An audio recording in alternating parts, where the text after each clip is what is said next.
May of this year, American companies announced almost 100,000 job cuts in a single month. That's the highest number for the month of May since 2020, the year the pandemic hit. Nearly 40% of those layoffs were officially blamed on one thing: artificial intelligence. But here's the part that doesn't add up. The companies citing that reason most often, the biggest tech corporations in the country, are on track to spend almost $700 billion this year building out that exact same technology. So you end up with this strange picture. A company lays off thousands of workers, says it's because of AI, and in the same breath commits record money to AI infrastructure. Today, we're breaking down what's actually driving this wave of layoffs, where the money from those cut paychecks is really going, what this looks like inside actual companies, and what independent economists say you should actually do if you got that email this week. Check out more awesome topics on our channel, subscribe and let us know what you'd like us to cover next. Let's start with the numbers, because they're what shows this isn't some isolated thing. According to Challenger Gray and Christmas, the firm that's been tracking layoffs in the US since the 1980s, job cut announcements have climbed for 3 months straight: 48,000 in February, 60,000 in March, 83,000 in April, and over 100,000 in May. For context, U.S. employers announced roughly 1.2 million job cuts across all of 2025, a 58% jump from the year before. According to Gallup survey data, 1 in 5 working Americans reported layoffs at their own company in the first quarter of this year. Tech got hit the hardest. In May alone, the sector accounted for more than 38,000 job cuts. And here's where it gets interesting.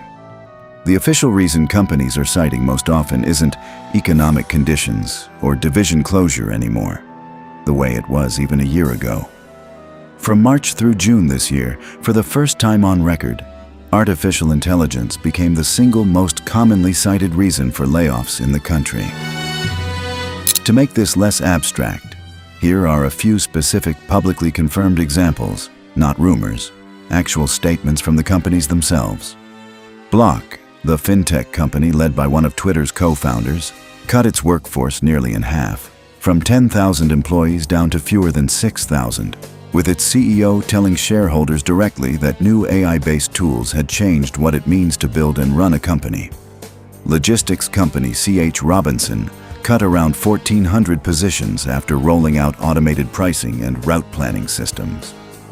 Consulting firm McKinsey cut roughly 200 internal technology positions after automating work that didn't involve direct client contact. Worth slowing down here because the corporate version of events isn't the only version.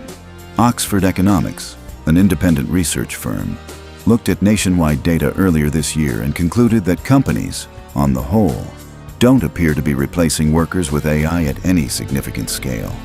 The head of Challenger, the same firm collecting all this layoff data, put it a different way. The payroll money from those cut positions isn't disappearing. It's being redirected straight into computing power and AI infrastructure. Even the CEO of the world's largest AI company has publicly admitted that some of the layoffs being blamed on AI are cuts that would have happened anyway, just dressed up with a more modern-sounding excuse. Business publications have started calling this pattern AI washing, a nod to greenwashing in the environmental world. A company attaches a trendy technological explanation to a decision that really comes down to plain old cost-cutting. Analysts who track Bureau of Labor Statistics data have flagged another detail about this particular wave. In past rounds of automation, blue-collar manufacturing workers usually took the hit first. This time, a noticeable share of the cuts has landed on white-collar office workers, people working with text, code, and data, rather than physical labor. So here's the picture that emerges. For a meaningful share of these layoffs, the real driver isn't that an algorithm literally started doing someone's job. It's that companies are reshuffling their budgets, and "we're adopting AI" sounds a lot cleaner in a press release than "we're cutting costs." There's one more detail that rarely makes the headlines. According to that same Gallup research, workers who regularly use AI in their own jobs are being laid off at a much lower rate than workers who barely use it at all. 62% of laid-off workers said they rarely or never used the tool, compared to 50% among people who kept their jobs, which means for any individual person, the real question isn't whether the technology exists. It's whether you learn to work with it before it became a survival issue at your job. The numbers on a chart are one thing. What actually happens to a real person in the first few weeks after a layoff is a completely different story. And it's the part that rarely makes the news. According to recent reporting, even financially prepared people with savings, no debt, a decent cushion, go through a real wave of panic in the first few days.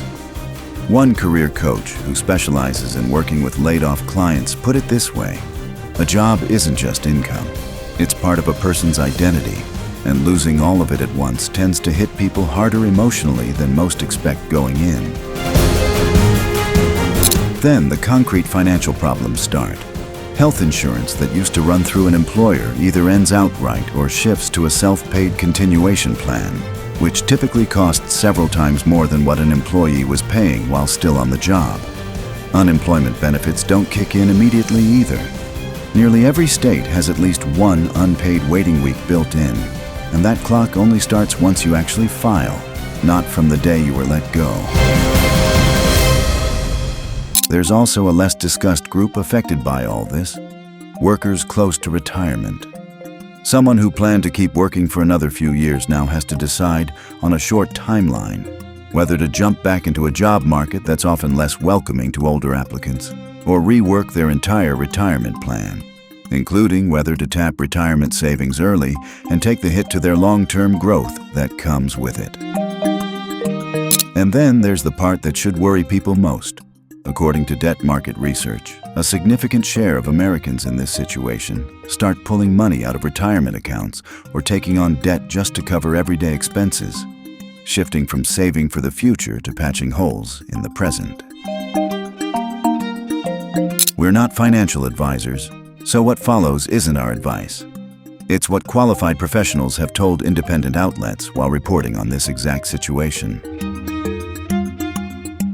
The first and probably most repeated piece of advice from career specialists: file for unemployment the same day you're laid off, not a week or two later, just in case.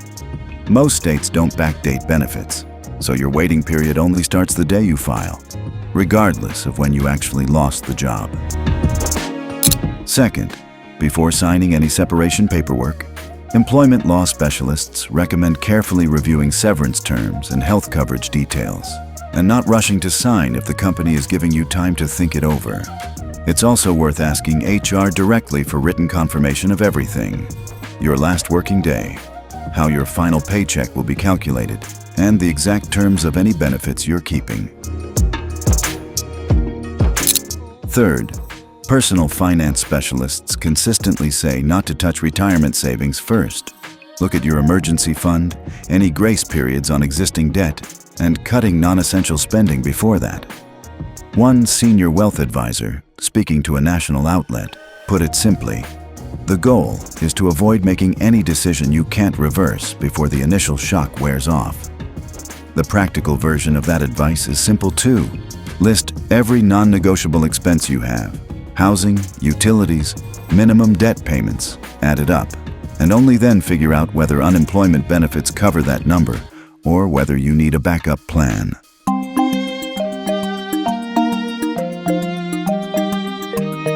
Fourth, career specialists specifically point out that the job market right now rewards visibility. People who stay active on professional networks and are open about job searching within their own network tend to land something new noticeably faster than people searching quietly on their own. It's also worth canceling non-essential subscriptions and recurring charges in that first week. A small move, but one that immediately lowers your monthly financial load while the search is underway. Check out more awesome topics on our channel, subscribe and let us know what you would like us to cover next. Here's the thing worth taking away from all this. We got replaced by AI as a clean, modern-sounding line, for the company and for the headlines. But according to independent economists, a meaningful share of these layoffs actually come down to something a lot simpler: budget reallocation, not a literal one-to-one swap of a person for an algorithm. That doesn't change the reality for the person losing income and needing to move fast. But it does change how you prepare ahead of time. The real risk isn't the technology itself. It's falling behind on it far enough that you end up first on the list when a company goes looking for a reason to cut costs. This video is based on data from Challenger, Gray and Christmas, Gallup, Oxford Economics, and reporting from major business outlets. We're not financial or career advisors. This is an independent breakdown of public sources. Every decision about your own situation is yours to make.